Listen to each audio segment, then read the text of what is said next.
नमस्कार, मैं हूँ आलोक मेहता। एचएसआई में आपका स्वागत है।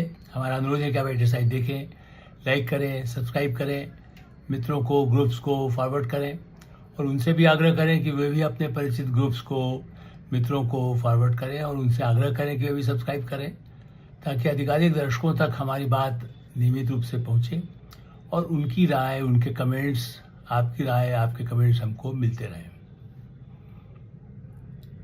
सोना ही सोना, गोल्ड। गोल्ड के बिना दुनिया में जो चमक है वो नेताओं को, अफसरों को, व्यापारियों को और परिवारों को तो है ही। दुल्हन हो, चाहे बहन हो, चाहे माँ हो, गोल्ड, सोना का नाम सुन करके सबको बहुत खुशी होती है। सोने के गहनों को लेकर के भारत दुनिया में सबसे बड़ा ऐसा देश है जो उसका उपयोग करता है ज्वेलरी में। यहाँ भी ज्वेलरी बनती है, दुनिया में जाती है। अब क्यों सोने पर इतना हंगामा है नेताओं को खास करके?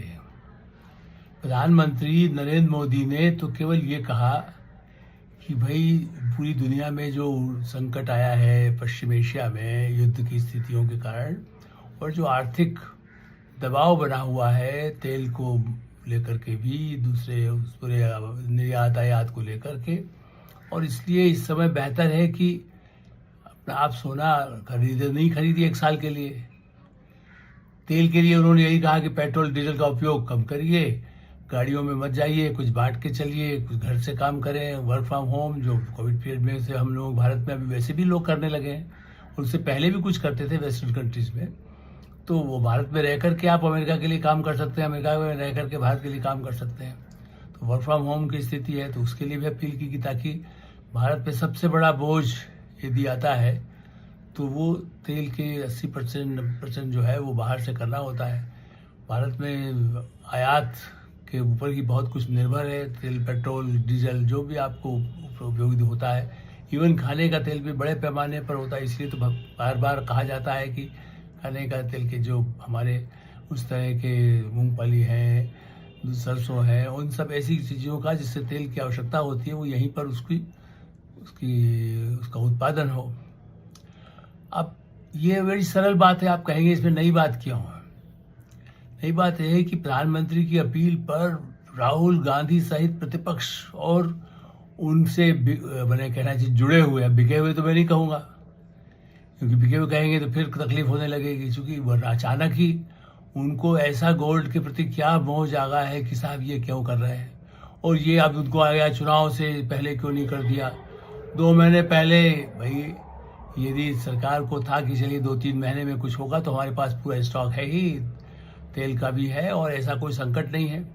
और आज भी अमिताभ कांत जैसे मैंने बहुत सीनियर आईएएस जो रहे, वो G20 के लिए भी एक उनको प्रमुख भूमिका थी, उसी तरह से वो आर्थिक मामलों के नीति आयोग के भी सीईओ रहे हैं, मुख्य कार्यकारी अधिकारी जिसका रोल होता है जैसे आप कमेटियों में हो, लेकिन पूरे देश की इकोनॉमी को आगे पिछले कई वर्षों से वो फॉलो कर रहे हैं। मैं तो उनको गवर्नमेंट ऑफ इंडिया में सेक्रेटरी तब से जानता हूँ। तो इस दृष्टि से उन्होंने कहा कि कोई विदेशी मुद्रा का भंडार कभी नहीं। उसमें पैनिक में उन्होंने एक बड़े पत्रकार को कह ही दिया टेलीविजन चैनल पर कि भाई पैनिक आप पैदा कर रहे हैं, जनता में पैनिक नहीं है, क्योंकि ऐसा कुछ नहीं है। भारत की जनता समझती है, कोई भारत का प्रधानमंत्री जिसकी करोड़ों देश में सबसे लोकप्रिय नेता हो, वो एक अपील करते हैं, क्योंकि उन्होंने योगा करने को कहा, स्वच्छ भारत करने के लिए कहा, कोविड पीरियड में उन्होंने कहा कि ध्यान दीजिए, आप थाली बजाइए, उससे सबको जागरूकता पैदा करेंगे, या लगाइए, आप अपने आप ध्यान रखिए। कई ऐसे प्रिकॉशंस के लिए एक जो बड़ा नेता होता है देश का, वो लोकतांत्रिक देश में तो यही है ना, तानाशाही की तरह उनको प्रतिबंध तो नहीं लगाया है सोने के ऊपर कि आप नहीं खरीद सकते हैं। कोई ये प्रतिबंध नहीं लगाया है कि आप नई गाड़ी पेट्रोल जो होगा जब्त कर ली जाएगी। भाई वो लोगों को जोड़ करके सत्ता चलाते हैं।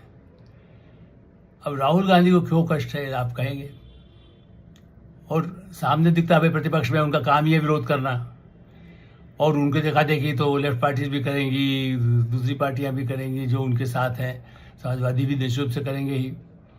तो जिनको राष्ट्रीय जनता दल लालू जी को तो और भी तकलीफ होगी, सोने का क्या होगा, कहीं उनके पास पहले डायमंड और सोना नेताओं का बड़ा प्रिय रहा है खरीदारी करने के लिए। एक IAS अफसर जो कभी मध्य प्रदेश में IAS अधिकारी थे, और बाद में एक मैंने देखा जाए तो प्रदेश के एक मुख्यमंत्री भी बन गए।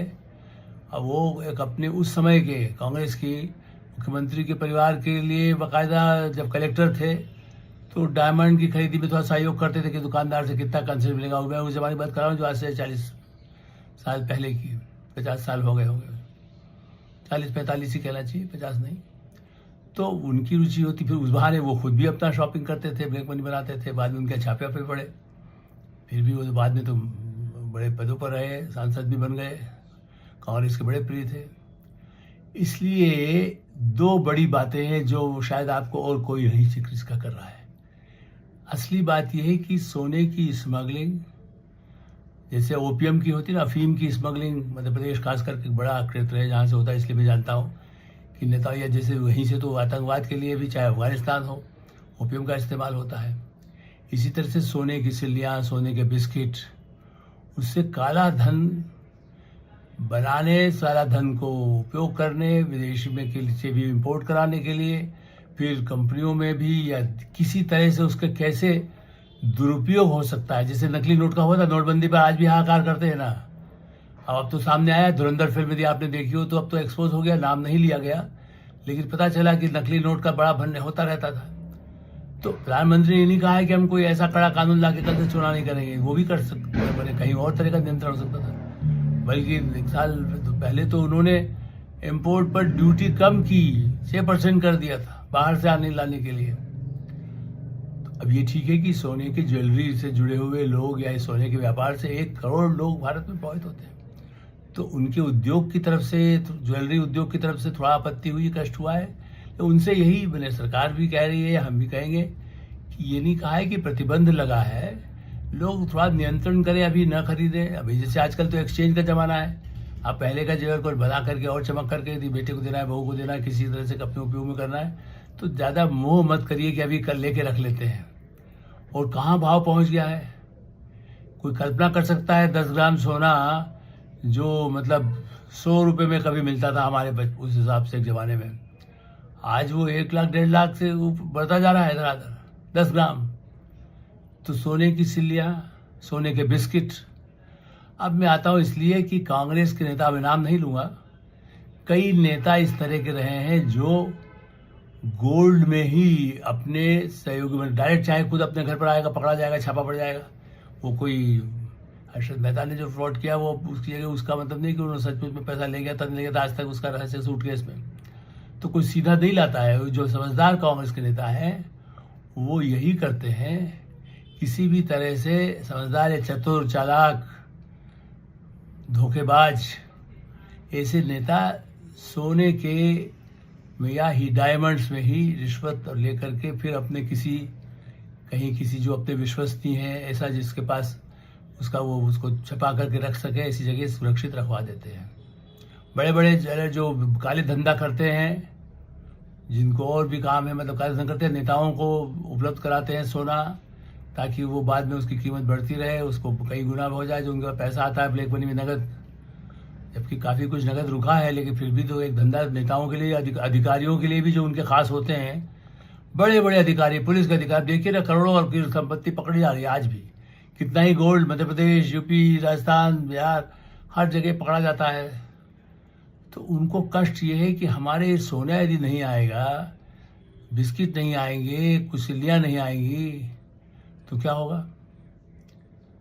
अब मैं आपको उदाहरण बता रहा हूँ। एक सरकारी उपक्रम के लिए भारत सरकार के ही, और कांग्रेस की सरकार थी, ये भी बात 30-35 साल पुरानी है, उससे भी अधिक होगी, आप समझ सकते हैं। तो उसमें ये कहा गया कि हाँ ठीक है, ये काम होगा, लेकिन इसके बदले में मतलब वो काम चाहते थे उस तरह का कि प्रधानमंत्री की भी इच्छा थी, मंत्री के दस्तखत थे, सेक्रेटरी के दस्तखत थे, लेकिन जहाँ डायरेक्टर लेवल पर जहाँ होना था, उन्होंने कहा कि सोने के बिस्किट इतना देने होंगे आपको, तब आपको ये स्वीकृति मिलेगी। तो टेंडर निकालना हो तो गोल्ड में दे दीजिए, यदि ठीक है डायमंड में दे दीजिए, कुछ और धंधा ऐसा करना हो, बाहर से आना जाना हो, तो कितने पकड़े जाते हैं। एयरलाइंस के एम्प्लाई तक पकड़े गए हैं। इस पर भी फिल्में बन चुकी हैं। भारत में विदेशों में भी यही धंधा होता है। इस दृष्टि से राहुल गांधी को कष्ट यही कि जो उनके आसपास या उनके कई ऐसे नेता हैं जिससे कि उनका भंडार देश में विदेश में, उनकी विदेश यात्राओं के लिए तो कहीं तो कोई तो खर्च करता है ना। तो वो कौन खर्च करता है, ये हिसाब किताब तो अभी बीच में फिर किसी ने जो उनका हिसाब किताब शेयर मार्केट का देखता था, उसने कुछ एक्सपोज किया तो बड़ी गालियां पड़ रही है कि भाई तूने क्यों बाहर बता दिया। उसने तो खाली कहा कि हम अब ये तो उनकी वेबसाइट पे उपलब्ध है, उनके पास जो वो तो अधिकृत जैसे चार्टर्ड अकाउंटेंट करता है भाई ये हिसाब किताब है, तो वो तो वेबसाइट पर उपलब्ध है जो उन्होंने मार्केट से खरीदा है, बेचा होगा। चूंकि वो दूसरे वर्ल्ड मार्केट ऐसा नहीं है कि आप चुपके से कर लें, लेकिन सोना ऐसा है और डायमंड ऐसा है। एक और बड़े नेता थे, बहुत बड़े नेता, वो प्रधानमंत्री बनते बनते रह गए, लेकिन उनका भी यही था कि वो गोल्ड या डायमंड में ही लेते थे। उसकी मृत्यु के बाद भी उनका परिवार वाले चाबी ढूंढ रहे थे कहाँ पर रखा है, या विदेश में कहाँ जमा किया हुआ है, किस लॉकर में रखा गया है। तो इसलिए उनको और ऐसे बड़े बड़े अफसरों को इसलिए एक लॉबी है जो इस बात का विरोध कर रही है। अब आप कहेंगे चलिए ये तो है, फिर ये तेल का संकट सबको मालूम है, लेकिन इससे कितना जब लोगों का भाव बढ़ जाएगा, आप बर्ज करें। ज़्यादा तेल का मूल्य न बढ़े, ज़्यादा इम्पोर्ट न करना पड़े, विदेशी मुद्रा का भंडार हमारा जैसा है, इकोनॉमी में आज भी हम अगले साल फिर से तीसरे चौथे नंबर पर दिखाई दें, तीसरे नंबर पर आने का जो लक्ष्य है हमारा वो भी कहीं पूरा हो। तो उस दृष्टि से कहा गया कि आप भाई उसको उपयोग कम करिए। हाँ ये ठीक है, उसमें मेरा भी गया है, मैंने ट्वीट भी किया कि सरकारी अधिकारी, मंत्री, नेता, पार्टियों के नेता, उनकी रैलियां, उनके कार्यकर्ता और एक एक के साथ सुरक्षा के नाम पे 20-20 गाड़ियां, इन सब पर तो सबसे पहले कानूनी रूप से ही रोक हमेशा के लिए होना चाहिए। क्योंकि इतना तामझाम भरी सुरक्षा से आपको इतना ही खतरा है, जो ऐसे नेता हैं भाई, prime minister, president, vice president, chief minister आप छोड़ दिए जो बहुत बड़े पदों पर है, लेकिन यहाँ तो कि पार्षद होगा वो भी लाल बत्ती में रोक लगाने को कहा गया सरकार आने के बाद। कई लोग अभी भी लगाते हैं, खास करके प्रदेशों में। तो असली चीज ये है कि अब वो इतनी जो गाड़ियां चलती हैं, अब यही नहीं, जो तेल उत्पादक देश है जिसे आज देख रहे हैं आप, पूरा ईरान जितने हैं, अफ्रीका के देश भी हैं, अल्जीरिया भी है, अमेरिका है, सबसे इम्पोर्ट हमारे यहाँ होता है, संयुक्त अरब अमीरात है, सऊदी अरब है, अब कुवैत है। ऐसी दृष्टि से वहाँ की एक लॉबी पहले कांग्रेस के ज़माने में बहुत सक्रिय थी। भारत अपना अच्छा तेल ज़्यादा पैदा न करे, इसके लिए कैसे रुकावटें डालें, उसके लिए अफसर नेताओं को पटा करके काम किया जाता है ताकि वहाँ से ही जिस भाव पर ऊंचाई खरीदें। भारत तेल के कुएं या अफ्रीका में खरीद ले, ये कहने वाले कांग्रेस के ही एक नेता जो एम्बेसडर बना दिए गए, जो दूसरे वैसे उनका भूमिका एक इंटेलेक्चुअल की रही, कुछ अखबार का भी काम वो करते थे। तो उन्होंने मुझे बताया कि हमने सिफारिश की, जिस देश में वो राजदूत थे, छोटा कंट्री था, कि भाई यहाँ है और बड़ा चीन तो इतने सारे खरीदता रहता है, हमें भी तेल के, तो उसको टाल दिया गया। फाइलें घूमती रही, वो बेचारे रिटायर हो गए वहाँ से 5 साल बाद, उसके बाद लेकिन कुछ हुआ नहीं। तो उसके बाद क्या होता है कि तेल की लॉबी वाले जो यहाँ आते हैं बेचने के लिए, अभी संकट की बात छोड़िए, किस देश से खरीदें, किस व्यापारी, किस कंपनी के थ्रू आए, उसमें उसका जो कमीशन है, जैसे बफोर्स में पहुंचा या और तरह के रक्षा घोटालों में कांग्रेस के ज़माने में जो हुए, तो उसी तरह से इस पर भी उनसे कहा जाता है कि आप इसको गोल्ड में इतना कमीशन वहाँ जमा कर दीजिए। हो सकता है स्विट्जरलैंड में जमा करते हो, भारत में देते हो, तो सिलिया हो, बिस्किट हो, तो वो भी एक काम है। तेल भारत में न पैदा हो ज़्यादा, वहाँ तो इसीलिए रिफाइनरी बने, अंबानी के खिलाफ, अडानी के खिलाफ, सिंघवी सन फर्मा वाले उनके खिलाफ, मैंने जिसको जहाँ मौका मिलता है उसके खिलाफ कोई अभियान चलाते हैं कि ये भारत में सरकार इनको फेवर कर रही है, ये गुजराती हैं, ये महाराष्ट्रियन हैं, ये राजस्थानी हैं, और साउथ इंडिया में भारत की पहुँच है तो वो कहते हैं कि ये आपका है। देश के हित में यदि तेल का उत्पादन हो, भारत की रिफाइनरी दुनिया में उसको लोग नाम हो, और वो दुनिया में, इसीलिए तो अमेरिका में भारत बड़े पैमाने पर, मुकेश अंबानी कंपनी रिलायंस तो लगा ही रही है ना, अडानी पोर्ट पर कितना काम कर रहे हैं, कहीं जगह सौर ऊर्जा के लिए, सौर ऊर्जा का भी यही है। कांग्रेस रिजीम में कभी भी उन्होंने कोशिश नहीं होने दी कि सोलर एनर्जी ज़्यादा हो, यहाँ तक कि खुद कोशिश करते थे कि कैसे चीन का ही उस पैदा करने के जो उपकरण रहते हैं उनको वहीं से आयात किया जाए, BHEL से न लिया जाए।